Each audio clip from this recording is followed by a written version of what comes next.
everyone, welcome to my channel. This is me, Som, and today we will discuss about depression, sign and symptoms, causes, types, and mechanism of action in detail. So let's start this video. So firstly, what is depression? Depression क्या होता है? It is a mental illness characterized by the pathological changes in mood, loss of interest or pleasure, feeling of guilt or low self-worth, disturbed sleep or appetite, low energy and poor concentration. So depression क्या होता है? Depression एक mental illness है, mental illness जिसे हम मानसिक बीमारी कह सकते हैं। तो ये क्या करता है? ये हमारे बॉडी में जो है कुछ चेंजेस करता है, जैसे कि मूड में चेंजेस हो जाएगा, लॉस ऑफ इंटरेस्ट, प्लेजर यानी जो हैप्पीनेस होगी, जो इंटरेस्ट होता है वो ख़त्म हो जाता है, फीलिंग ऑफ गिल्टी, अंदर ही जो है गिल्ट होती है किसी चीज़ को लेके, या फिर जो मूड बहुत डिस्टर्ब होता है और नींद नहीं आती है, भूख नहीं लगता है, या फिर कभी कभी बहुत ज़्यादा ही जो है भूख लग जाएगा, नींद आ जाएगी, या फिर लो एनर्जी, बॉडी जो है अपने आप को लो फील करता है, पुअर कंसंट्रेशन, किसी चीज़ पे ध्यान नहीं लगता है। तो एक तरीके से डिप्रेशन क्या होता है? ये एक सीएनएस का डिसऑर्डर है और कुछ लोगों को जो है कई सारी चीज़ों से घबराहट होती है, एंजाइटी होता है, उस चीज़ पे कंट्रोल नहीं रहता, उस चीज़ को हम लोग बोलते हैं मानसिक बीमारी यानी कि मेंटल इलनेस। तो इसमें क्या होता है? इस कंडीशन में इंसान जो है हेल्पलेस हो जाता है, हेल्पलेस होता है तो उसमें बहुत ज़्यादा एंजाइटी हो जाती है, एजिटेशन हो जाता है। तो ये हेल्पलेस एक ऐसा कंडीशन है जिसमें क्या होता है कि अगर किसी को बीमारी हो रही है, उस वजह से हम पढ़ नहीं पाए, या फिर कोई बहुत ज़्यादा पुअर पर्सन है, गरीब पर्सन है, तो उसकी हेल्प करना चाह रहे हैं लेकिन हेल्प नहीं कर पा रहे हैं, तो उस कंडीशन को हम बोलते हैं हेल्पलेस। तो डिप्रेशन में क्या होता है कि इंसान जो है बहुत ज़्यादा होपलेस हो जाता है, वो ये सोचने लगता है कि वो कभी नहीं कर पाएगा, या फिर वो चीज़ जो है उसको कभी नहीं मिल पाएगा, थॉट ऑफ सुसाइड्स आने लगते हैं, थॉट ऑफ डेथ आने लगता है, लैक ऑफ कंसंट्रेशन ख़त्म हो जाता है। तो ये सारे रीज़न होते हैं डिप्रेशन के। सो सिम्टम्स क्या क्या होते हैं डिप्रेशन में? डिप्रेशन में फर्स्टली सिम्टम्स होते हैं depressed mood most of the day. तो मोस्ट ऑफ द टाइम जो मूड है वो डिप्रेस्ड रहता है। मार्गली डिमिनिश्ड इंटरेस्ट और प्लेजर, इंटरेस्ट और प्लेजर जो है वो ख़त्म हो जाता है डिप्रेशन में, और एक तरीके से इंसान जो है एंजॉय नहीं करता है, मेंटल डिस्टर्ब रहता है हर वक्त। Significant weight loss and gain, तो अचानक से जो है वेट लॉस हो जाएगा या फिर बहुत ज़्यादा बढ़ जाएगा या घट जाएगा। इनसोम्निया और हाइपरसोम्निया, जिसमें इनसोम्निया एक ऐसा कंडीशन है जिसमें नींद नहीं आती है, अनिद्रा की बीमारी होती है, तो वो जो कंडीशन होगी वो हाइपरसोम्निया भी हो सकता है। तो ये सारे सिम्टम्स होते हैं डिप्रेशन के। एजिटेशन यानी कि घबराहट होने लगती है। फैटिग्यू और लॉस ऑफ एनर्जी चेंजेस यानी कि थकावट हो जाएगी या फिर भूख नहीं लगेगा, बहुत ही कम जो है लो फील करेंगे। लैक ऑफ कंसंट्रेशन, कंसंट्रेशन जो है बहुत ज़्यादा कम हो जाती है, किसी चीज़ में मन नहीं लगता है, ध्यान नहीं लगता है। पुअर सेल्फ स्टीम, बहुत ज़्यादा जो है पुअर फील करते हैं, अपने आप को जो है बहुत लो फील करते हैं। थॉट ऑफ सुसाइड और डेथ, ऐसी वाली फीलिंग आती है यानी कि एकदम से ज़िंदा नहीं रहना है, मर जाना है। तो ये सारे जो सिम्टम्स होते हैं ये डिप्रेशन के होते हैं। और डिप्रेशन जो है किस वजह से कॉज होता है? तो कॉजेज़ ऑफ डिप्रेशन क्या क्या हो सकते हैं? प्रोलॉन्ग वर्क स्ट्रेस, यानी कि जो है लंबे समय तक अगर कोई काम कर रहा है तो इस कंडीशन पर डिप्रेशन हो गया। लॉन्ग टर्म अनएम्प्लॉयमेंट, यानी कि वो जो है बेरोजगार, लंबे समय से जो है बेरोजगार है, तो उस कंडीशन पे भी जो है वो चीज़ थॉट सोच सोच के जो है लोगों को डिप्रेशन हो जाता है। एब्यूज़, फिजिकल, सेक्सुअल और emotional abuse can make you more vulnerable to depression later in life, यानी कि इसमें क्या होता है कि फिजिकली, सेक्सुअली या फिर इमोशनली जो है एब्यूज़ हो रहा हो या फिर शोषण हो रहा हो उसके साथ, तो उस कंडीशन पे भी जो है डिप्रेशन कॉज होने लगता है। लॉन्ग टर्म लोनलेस, यानी कि बहुत लंबे समय से जो है लोग अकेला फील कर रहे हैं, या फिर डेथ हो गया, और लॉस ऑफ जेनेटिक, यानी कि ये सारे जो है रीज़न होते हैं डिप्रेशन कॉज होने के। जेनेटिकली हो गया, या फिर इन्वायरमेंटल की कंडीशन, आसपास सोशल बिहेवियर की वजह से, या फिर जो है पुअर न्यूट्रिशन या फिर खान पान, जो डाइट वगैरह है वो अच्छे तरीके से नहीं हो रहा है, उस कंडीशन पे भी जो है डिप्रेशन कॉज हो सकता है। तो ये कुछ पॉइंट्स हैं जिसकी वजह से जो है डिप्रेशन कॉज होता है। नेक्स्ट है type of depression. Type of depression जो है बहुत सारे तरीके से होता है, लेकिन इसका जो मोस्ट कॉमन है वो है यूनिपोलर और बाइपोलर डिप्रेशन। तो उसके अंदर ही सारे कैटेगरी आते हैं। तो मेजर डिप्रेशन क्या होता है? मेजर डिप्रेशन जो है मोस्ट कॉमन होता है, ये हर समय एवरीडे होता है, at least for 2 week. Then next है क्रॉनिक डिप्रेशन, जो बहुत ज़्यादा मात्रा में जो है किसी को डिप्रेशन हो गया, यानी कि हर वक्त जो है वो डिप्रेस्ड रह रहा है, तो उसको हम बोलते हैं डायस्थेमिया। देन एटिपिकल डिप्रेशन, ये एटिपिकल डिप्रेशन जो होता है वो हर समय डिप्रेशन कॉज करता रहता है, और इसके कुछ साइड इफ़ेक्ट्स जो है वो होते हैं। Bipolar manic depression. तो बाइपोलर और मैनिक डिप्रेशन क्या होता है कि swing between the two stream mode, यानी कि दो स्ट्रीम मोड पे होता है, या फिर बहुत ज़्यादा मैनिक हो जाएगा या फिर बहुत ज़्यादा डिप्रेस्ड हो जाएगा। तो ये दो कंडीशन इसमें चलती रहती हैं। देन नेक्स्ट है सीजनल डिप्रेशन। सीजनल डिप्रेशन में क्या होगा कि सेम टाइम ईच ईयर, यानी कि एक ही टाइम पे जो है हर सीजन में जो है उसको डिप्रेस होगा, उसके बाद से वो ठीक हो जाएगा। तो इस कंडीशन को हम डिप्रेशन कहते हैं। यानी कि यूनिपोलर क्या होगा, जो एक बार अगर किसी को डिप्रेशन हुआ है तो वो प्रॉपर डिप्रेस्ड ही रहेगा हर वक्त। और बाइपोलर में क्या होता है कि एक बार डिप्रेशन हो गया, फिर वो नॉर्मल है, फिर डिप्रेशन है, फिर नॉर्मल है। तो ये एक कंडीशन होता है बाइपोलर का। तो ये होता है आपका types of depression. Then next है मैकेनिज्म ऑफ डिप्रेशन, कि डिप्रेशन का जो है मेन मैकेनिज्म क्या होता है, किस वजह से डिप्रेशन कॉज होता है। Depression is associated with changes in the level of neurotransmitter in the brain that help the nerve cells to communicate, for example serotonin जिसे हम 5-HT बोलते हैं, डोपामाइन, नॉन इफिनेफ्रिन जिसे हम नॉन एड्रेनलिन भी बोलते हैं। तो डिप्रेशन क्या करता है, डिप्रेशन एक तरीके से जो है हमारे बॉडी में यानी कि ब्रेन के अंदर जो है कुछ न्यूरोट्रांसमीटर प्रेजेंट होते हैं, जिसे हम बोलते हैं, जो कुछ मॉलिक्यूल्स प्रेजेंट होते हैं जिसे हम मोनोअमाइंस कहते हैं, केमिकली मोनोअमाइंस बोलते हैं। वो मोनोअमाइंस कौन कौन से होते हैं, सेरोटोनिन, डोपामाइन, नॉन इफिनेफ्रिन यानी कि नॉन एड्रेनलिन। तो इसका जो लेवल होता है ये बहुत ज़्यादा कम हो जाता है ब्रेन में, तब जो है डिप्रेशन कॉज होता है। The level can be influenced by the physical illness, genetic, substance abuse, diet, hormonal changes, brain injury और सोशल सर्कमस्टांसेस।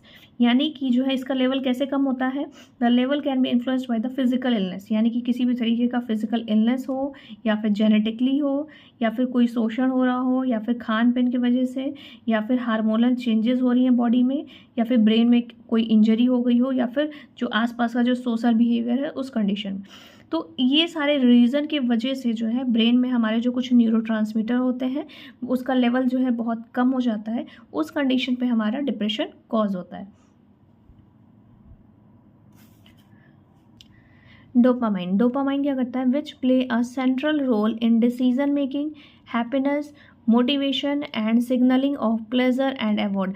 तो डोपामाइन जो है हमारे बॉडी में जो है प्रेजेंट होता है, इसका रोल क्या होता है कि ये एक तरीके से डिसीजन मेकिंग में, या फिर हैप्पीनेस या मोटिवेशन देना, या फिर किसी तरीके का प्लेजर फीलिंग जो होती है वो हमारा डोपामाइन से होता है। डोपामाइन जब हमारे बॉडी में रिलीज हो रहा होता है तो उस कंडीशन पे जो है हैप्पीनेस, प्लेजर, ये सारी फीलिंग होती है। या फिर जो है एक तरीके का अवॉर्डेड, यानी कि अगर कोई खुशी मिल रही है तो वो एक तरीके का अवॉर्ड मिल रहा है, तो उसी को हम बोलते हैं अवॉर्डेड डिसीजन मेकिंग। ये सारी चीज़ों में हेल्प करता है।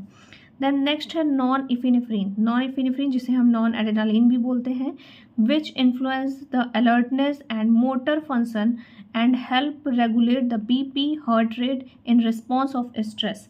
यानी कि जो है हमारा नॉन इफिनेफ्रिन है वो एक तरीके का अलर्टनेस जो है, अगर कोई बहुत इमरजेंसी कोई कंडीशन हो गई है, सडनली जो है कोई इमरजेंसी आ गई, तो उस कंडीशन पे हमारी बॉडी जो है क्या करती है, अलर्टनेस जो है करती है। And motor function, motor function यानी कि जो हमारे हाथ पैर में जो मोटर फंक्शंस होते हैं वो एक तरीके से अलर्ट हो जाते हैं और उसका रिस्पॉन्स देते हैं।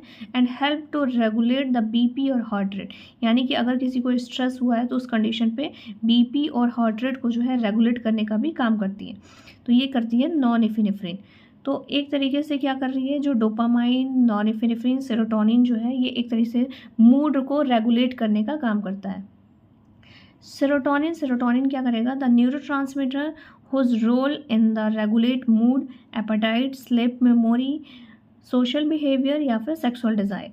तो सेरोटोनिन जिसे हम 5-HT यानी कि 5-हाइड्रोक्सीट्रिप्टामाइन बोलते हैं, तो ये क्या करती है, ये एक न्यूरोट्रांसमीटर है जो कि ब्रेन में प्रेजेंट होता है, और ये इसका क्या रोल है, ये रेगुलेट करेगा मूड को, एपेटाइट, भूख लगना, नींद आना, या फिर याददाश्त हो गया, सोशल बिहेवियर है, सेक्सुअल डिज़ायर, तो इन सारी चीज़ों को रेगुलेट करने का काम करता है सेरोटोनिन। तो ये जो डोपामाइन, नॉन एफिनेफ्रिन, सेरोटोनिन जो है ये तीनों जो है न्यूरोट्रांसमीटर यानी कि मोनोमाइंस जो है ये हमारे ब्रेन में प्रेजेंट होता है। इन तीनों का लेवल अगर कम होता है तो उस कंडीशन पे हमें डिप्रेशन कॉज होता है। तो इस चीज़ को जो है हम लोग डायग्राम के व्यू से समझते हैं कि किस तरीके से जो है डिप्रेशन कॉज होता है। तो ये है हमारा प्री सिनेप्टिक और पोस्ट सिनेप्टिक नर्व्स। तो प्री सिनेप्टिक नर्व्स यानी कि जो है ऊपर वाला, और पोस्ट यानी कि नीचे वाला जो सिनेप्टिक नर्व्स होते हैं, यानी कि नर्व्स यानी कि न्यूरॉन्स में प्रेजेंट होता है। तो ब्रेन में जो न्यूरॉन्स है वहाँ पे, यानी कि सेंट्रल नर्वस सिस्टम की बात हो रही है, ब्रेन में जो न्यूरॉन्स होते हैं वहाँ पे ये प्री सिनेप्टिक और पोस्ट सिनेप्टिक नर्व्स, तो वहाँ पे क्या होगा कि जो सेरोटोनिन की कंडीशन में सेरोटोनिन के फॉर्मेशन में क्या क्या प्रिकॉर्सर यूज़ होते हैं, 5-HT को कैसे बनता है। तो फर्स्ट है हमारा ट्रिप्टोफेन, टीपी जिसे हम बोलते हैं। टीपी एक इनिशियल मटेरियल है जो कि ब्रेन में जो है पहले से अवेलेबल होता है, वहाँ पे प्रेजेंट होता है। इसका क्या होगा, हाइड्रोक्सिलेज होगा। हाइड्रोक्सिलेज जो है वो क्या है, एक एंजाइम का है जो कि कन्वर्ट होता है इसमें 5-HT में, 5-HTP में, यानी कि 5 हाइड्रोक्सी ट्रिप्टोफेन में जो है कन्वर्ट हो जाता है।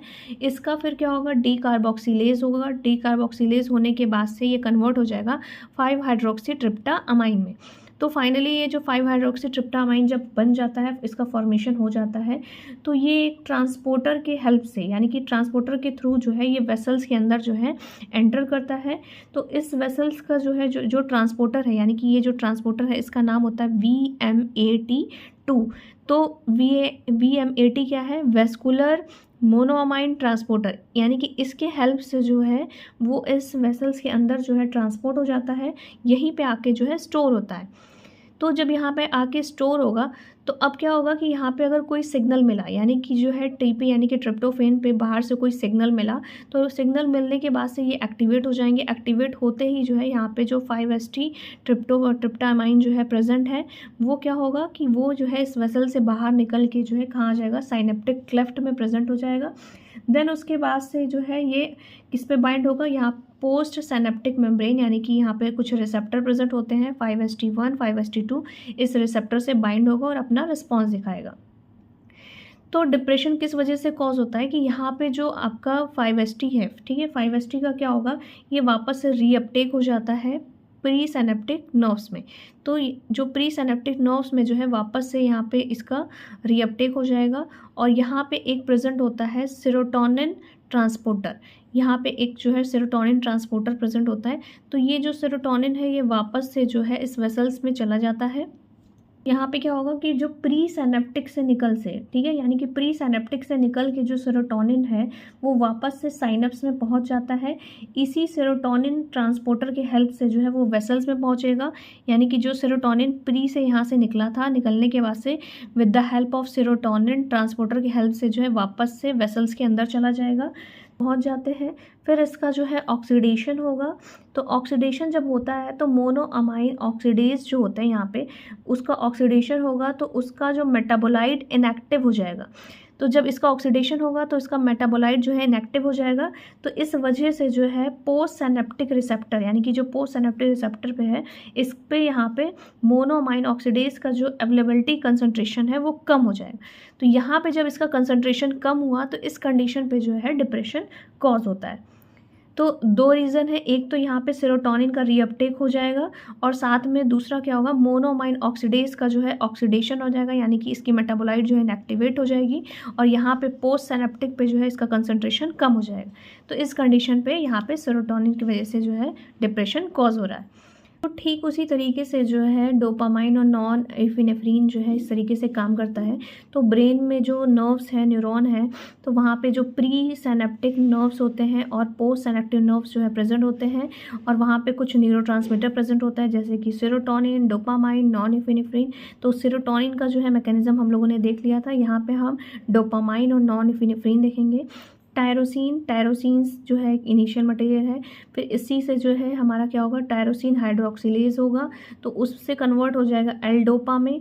एल डोपा जो है फिर यहाँ पे डोपामाइन का जो है डी कार्बोक्सिलेज होगा, तो डोपामाइन बनेगा। ठीक है, तो जो डोपामाइन जब यहाँ पे फॉर्मेशन होता है, ये यहाँ पे इसको मैंने ट्रायंगल से जो है इंडिकेट किया है। तो डोपामाइन जब रिलीज़ होता है, रिलीज़ होने के बाद से जब यहाँ पे कोई सिग्नल बाहर से जो है कोई सिग्नल मिलेगा, तो सिग्नल मिलने के बाद से जो डोपामाइन है वो कहाँ चला जाएगा, पोस्ट सिनेप्टिक मेम्ब्रेन में जाएगा। और पोस्ट सिनेप्टिक मेम्ब्रेन में कुछ रिसेप्टर प्रेजेंट होते हैं जैसे कि D1, D2, D3, वहाँ पे जाके बाइंड होकर अपना रिस्पॉन्स दिखाएगा। फिर यहाँ पे क्या होता है, डोपामाइन जो है, जो यहाँ पर जब यहाँ पे रिलीज़ होगा साइनेप्टिक क्लेफ्ट, इस खाली वाला पोर्शन को हम साइनेप्टिक क्लेफ्ट बोलते हैं, यहाँ पे जब रिलीज़ होता है, रिलीज़ होने के बाद से इसका जो है वापस से रीअपटेक होता है। तो उस कंडीशन में डिप्रेशन कॉज होता है, यानी कि जो डोपामाइन है वो यहाँ पे पोस्ट सिनेप्टिक मेम्ब्रेन पे इसका कंसंट्रेशन जो है कम हो जाता है, यहाँ पे बाइंड नहीं हो पाता है, ये वापस इसका रीअपटेक होके प्री सिनेप्टिक नर्व्स में चला जाता है, तो इस कंडीशन पे डिप्रेशन कॉज होता है। देन डोपामाइन के बाद से क्या होता है कि डोपामाइन का जो है बीटा हाइड्रोक्सिलेज होगा, तो ये क्या बन जाता है, नॉन इफिनेफ्रिन यानी कि नॉन एड्रेनालिन, सेम उसी को बोलते हैं। ये हमारा किस कंडीशन पे एक्टिवेट होता है, अलर्टनेस वगैरह पे जो है एक्टिवेट होता है। तो जब कोई इसमें सिग्नल आएगा, सिग्नल आने के बाद से जो है टायरोसिन एक्टिवेट होगा, then L dopa, dopamine, then norepinephrine यानी कि नॉन एड्रेनालिन जो है एक्टिवेट होगा। एक्टिवेट होने के बाद से ये वेसल्स में ट्रांसफ़र हो जाएगा with the help of VAMT2 यानी कि ये एक क्या था, ट्रांसपोर्टर था जिसे हम बोलते हैं वेस्कुलर मोनोअमाइन ट्रांसपोर्टर के हेल्प से ये वेसल्स में स्टोर हो जाएगा। स्टोर होने के बाद से जब कोई स्टिमुलस मिलेगा तो ये जो है रिलीज़ करेगा सिनेप्टिक क्लेफ्ट में। देन उसके बाद से इसका जो है रीअपटेक हो जाता है यहाँ से, तो यहाँ से रीअपटेक होगा, साथ में यहाँ पे भी एक ट्रांसपोर्टर लगे होते हैं, यहाँ से जो है वो अंदर की तरफ जो है आ जाएगा। आने के बाद से वापस से वेसल्स में स्टोर हो जाएगा और मोनोअमाइन ऑक्सीडेज का जो है सेम ऑक्सीडेशन हो जाएगा और उसकी जो मेटाबोलाइट इनएक्टिवेट हो जाएगी। उस कंडीशन पे क्या होगा कि जो नॉन इफिनेफ्रिन है वो यहाँ पे बाइंड नहीं हो पाएगा, यानी कि यहाँ जो पोस्ट सिनेप्टिक मेम्ब्रेन है, तो नॉन इफिनेफ्रिन के लिए जो है क्या रिसेप्टर यूज़ होता है, अल्फ़ा बीटा गामा जो है यहाँ पे रिसेप्टर यूज़ होते हैं, इसी से बाइंड करता है। और डोपामाइन के लिए D1 D2 जो है रिसेप्टर यूज़ होते हैं। तो यहीं पे मैंने जो है डोपामाइन और नॉन इफिनेफ्रिन जो है दोनों यहाँ पे जो है रिप्रेजेंट कर दिया है। तो डोपामाइन जो है वो D1 D2 रिसेप्टर के लिए यूज़ होता है, नॉन एड्रेनालिन जो है वो अल्फ़ा बीटा गामा के लिए यूज़ होता है। तो जब ये नॉन एड्रेनालिन का रीअपटेक हो जाएगा वापस से प्री में, और यहाँ से मोनोअमाइन का जो है ऑक्सीडेशन जो है होगा, ऑक्सीडेशन होने के बाद से उसका मेटाबोलाइट इनएक्टिवेट हो जाएगा, तो उस कंडीशन पे हमारे पोस्ट सिनेप्टिक मेम्ब्रेन पे जो है आके बाइंड नहीं हो पाएगा, नहीं बाइंड हो पाएगा तो उसका कंसंट्रेशन जो उसकी अवेलेबिलिटी है वो कम हो जाएगी। इस वजह से जो है हमारा डिप्रेशन कॉज होता है। तो सेरोटोनिन, डोपामाइन, नॉन एफिनेफ्रिन तीनों का जो मैकेनिज्म सेम है, यानी कि उसका जो है पोस्ट सिनेप्टिक मेम्ब्रेन पे जो कंसंट्रेशन है, उसकी जो अवेलेबिलिटी है वो कम हो जाती है, प्रॉपर उससे बाइंड नहीं कर पाता, उसके रिसेप्टर से बाइंड नहीं कर पाता है। उस कंडीशन पर डिप्रेशन जो है कॉज होता है। तो ये था हमारा डिप्रेशन। डिप्रेशन क्या होता है, डिप्रेशन के सिम्टम्स, कॉज, टाइप और मैकेनिज्म ऑफ एक्शन, कि किस तरीके से डिप्रेशन कॉज होता है। In the next video we will discuss about anti depression, classification, mechanism of action, adverse effect and use, कि किस तरीके से जो है डिप्रेशन को हम लोग ठीक कर सकते हैं, किस तरीके से उसको जो एबनॉर्मल कंडीशन था उसको नॉर्मल कैसे कर सकते हैं बॉडी में। तो ये सारी चीज़ें हम लोग पढ़ेंगे एंटी डिप्रेशन के पार्ट में। So if you like my video please like, subscribe and comment. Thank you.